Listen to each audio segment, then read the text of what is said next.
aqui está a palavra de nosso Pai Celestial para a nossa meditação. Mateus capítulo 16, versículos 13 ao 18. E 1 Coríntios capítulo 3, versículo 10 e versículo 11. A igreja e seu fundamento. E chegando Jesus às partes de Cesareia de Filipe, interrogou os seus discípulos, dizendo: Quem dizem os homens ser o filho do homem? E eles disseram: uns João Batista, outros Elias, e outros Jeremias ou um dos profetas. E disse-lhes ele: E vós quem dizeis que eu sou? E Simão Pedro respondendo disse: Tu és o Cristo, o Filho do Deus vivo. E Jesus respondendo disse-lhe: Bem-aventurado és tu, Simão Barjonas, porque não foi a carne e sangue quem tu revelou, mas meu Pai que está no céu. Pois também eu te digo que tu és Pedro, e sobre esta pedra edificarei a minha igreja, e as portas do inferno não prevalecerão contra ela. Segundo a graça de Deus que me foi dada, pus eu, como sábio arquiteto, o fundamento, e outro edifica sobre ele, porque ninguém pode pôr outro fundamento além do que já está posto, o qual é Jesus Cristo. Então, queridos radiovintes, amigos, esse trecho da palavra de Deus, nós acabamos de fazer a leitura, se encontra em Mateus 16, 13 a 18, e 1 Coríntios 3, 10 e versículo 11. Título da nossa mensagem: A igreja e seu fundamento. Como está escrito, 1 Coríntios 3, 11, porque ninguém pode pôr outro fundamento além do que já está posto, o qual é Cristo Jesus. Aleluia. Irmãos, amigos, a igreja do Senhor permanece de pé entre os mais fortes vendavais, porque vive a dimensão histórica na firme certeza de que Cristo é o seu fundamento. Se não fosse assim, nada estaria acontecendo como acontece hoje.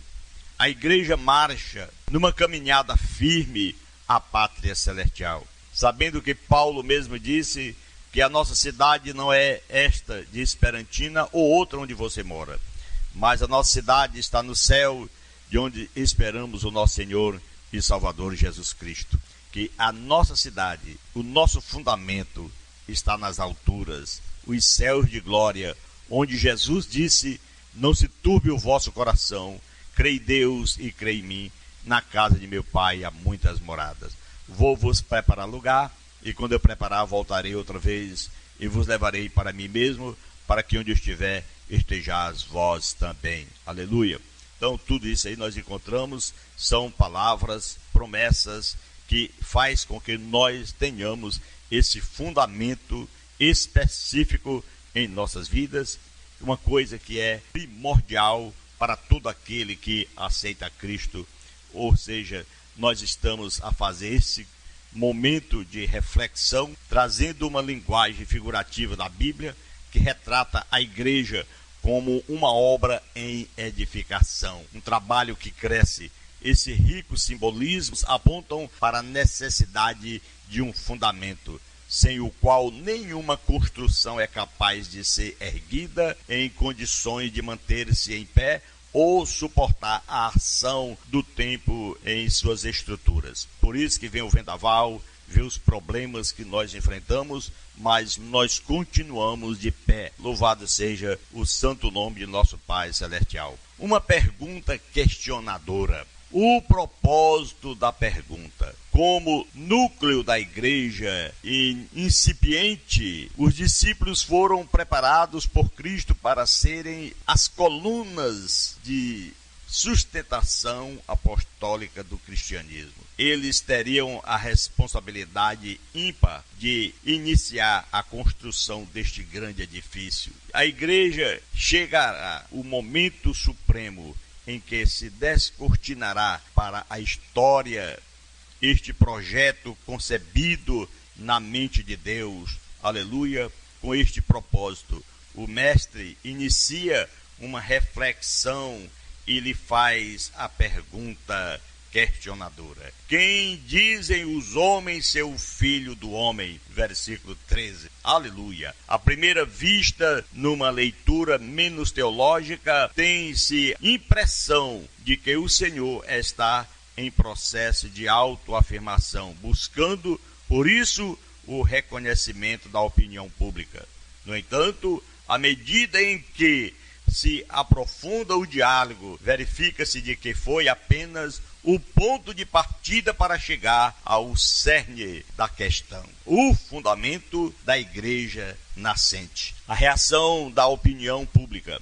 A pergunta, ela enseja aos discípulos a oportunidade de mostrar o que pensava a opinião pública. Aqui há uma descoberta interessante que serve de lição para o dia a dia. As percepções sobre a vida variam de pessoas para pessoas e podem ser classificadas em níveis distintos. São fatores diversos, internos e externos, que determinam essa variação. Por isso, a avaliação apresentada pelos discípulos refletem essa realidade. Não obstante a clareza da mensagem pregada pelo Senhor, o máximo que as pessoas situa Cristo ao nível dos profetas do Antigo Testamento, e quando na verdade há uma mudança radical. Vem, portanto, uma resposta reveladora à percepção dos discípulos acerca de Cristo. É provável que os discípulos ainda nutrissem dúvidas sobre o caráter messiânico do advento de Cristo. Talvez tivessem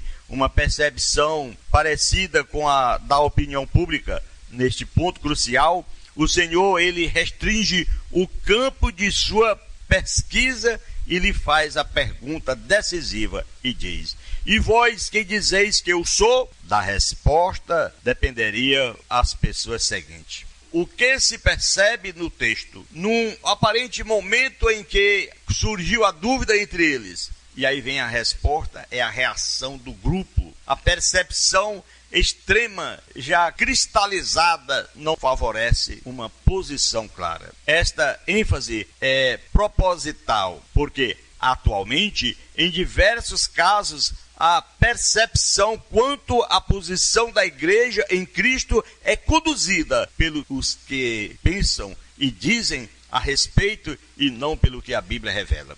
Por isso que há uma pergunta, há um questionamento, e aqui também a mesma forma ainda hoje. Quantas pessoas ainda estão perguntando, ainda estão se questionando, quando tudo está contido nas páginas da Bíblia Sagrada. Então, a percepção de Pedro acerca de Cristo.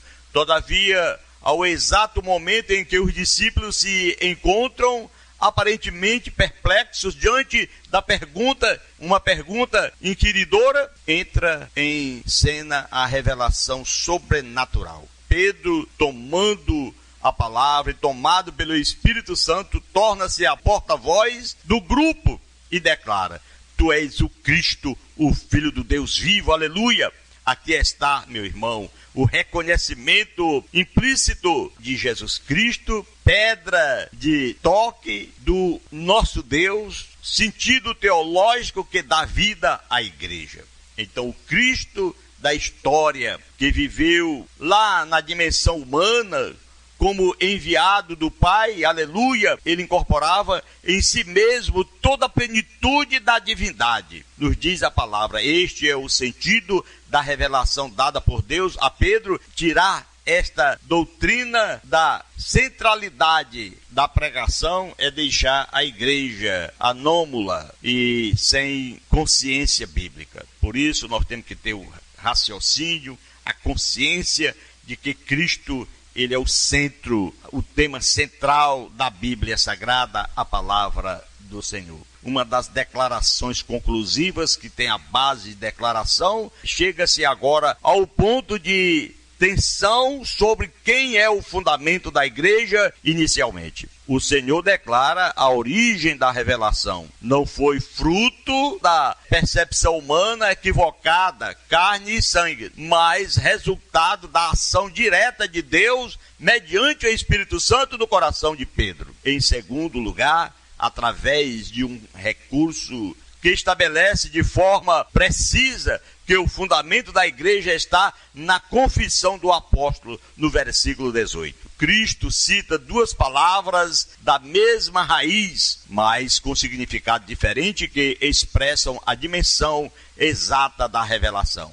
A primeira, Petros, o nome do discípulo, que significa em fragmento de pedra, quer dizer, Petros. A segunda, Petra, traduz-se como rocha, e rocha inamovível. Está claro que o Senhor, ao mesmo tempo em que reconheceu a sensibilidade espiritual de Pedro como um fragmento de pedra, deixou também estabelecido que a igreja seria edificada sobre aquela pedra inamovível. Cristo, o Filho do Deus vivo, ele se constituiu na confissão pública do apóstolo, o Cristo vivo, o Filho de Deus. O alcance da revelação, o Senhor foi mais além ao declarar a completa vitória da igreja sobre as portas do inferno, quando ele diz que não prevaleceriam contra a sua igreja. Tal afirmativa revela a palavra autoridade de Cristo para cumprir e cumprir cabalmente o plano divino concernente ao mundo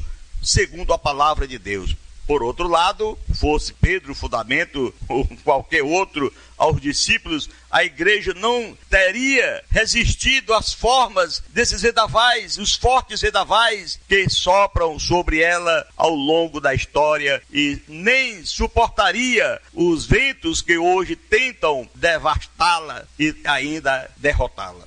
E assim, meus amados irmãos e amigos, a doutrina bíblica do fundamento da igreja, nós vemos aqui como se proporciona o Novo Testamento em relação a Cristo, como fundamento da igreja. Paulo, em sua primeira carta aos Coríntios, é enfático, quando ele diz: porque ninguém pode pôr outro fundamento além do que já está posto, o qual é Jesus Cristo, nosso Salvador. O apóstolo também segue a mesma linha de declaração revelatória no ato da confissão de Pedro. Assim, queridos radiovintes, há uma comunhão perfeita dada por Deus ao coração daquele que se une a Cristo. Não tem dúvida, ele é o fundamento da igreja, o nosso Cristo. Mas é possível que algum crítico possa pôr em dúvida a afirmação do apóstolo, alegando tratar-se de rivalidade entre ele e Pedro. Fosse desta forma, teria nada de proveito. Todavia, a teologia petrina, ela reitera a mesma posição, dizendo Pedro, em Atos capítulo 4, versículo 11,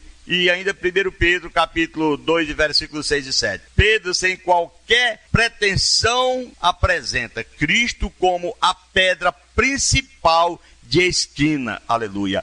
Esta expressão denota a ideia de centralidade no alicerce de uma construção e está em sintonia com a teologia paulina. Tanto que Pedro faz uso da mesma linguagem em Efésios capítulo 2, versículo 20 e versículo 21. Assim sendo, o Novo Testamento apregoa a doutrina que sustenta a posição de Cristo como fundamento eterno e inabalável da igreja aqui na terra. Então nós temos uma rápida conclusão. Então ter a Cristo como fundamento é a razão pela qual a igreja subsiste a todos os ataques do inimigo. Se não fosse o nosso Cristo, o Espírito Santo que desceu para nos auxiliar, para nos guardar, quem suportaria tanta coisa ruim desse mundo, tanto vendaval, tantos os problemas, obstáculos que o inimigo coloca em nosso caminho? Então, ter Cristo como fundamento é a razão pela qual a igreja subsiste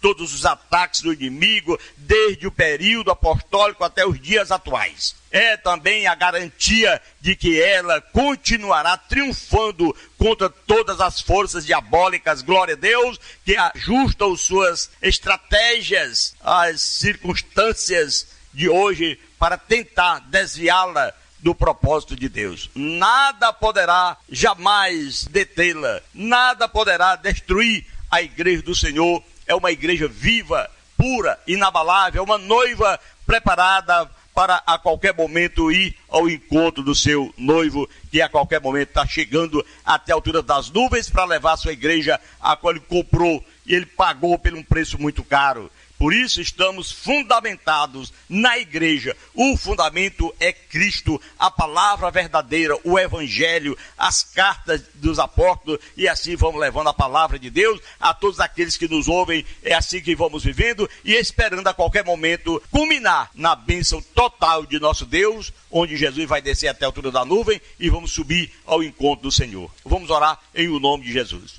Soberano Deus, maravilhoso Pai que está no céu, graças te damos, Senhor, por mais uma oportunidade que o Senhor nos deu, que estamos aqui, que tem nos dado força, que tem nos dado graça para vencer. Que o Senhor continue conosco, Pai, tomando a direção em nossas vidas. Continue, Senhor, nos dando vitória em tudo. Em o nome do Senhor, Pai Celestial, suplicamos e nós te agradecemos. Você que está orando, diga amém. Que Deus abençoe e nos guarde hoje e sempre.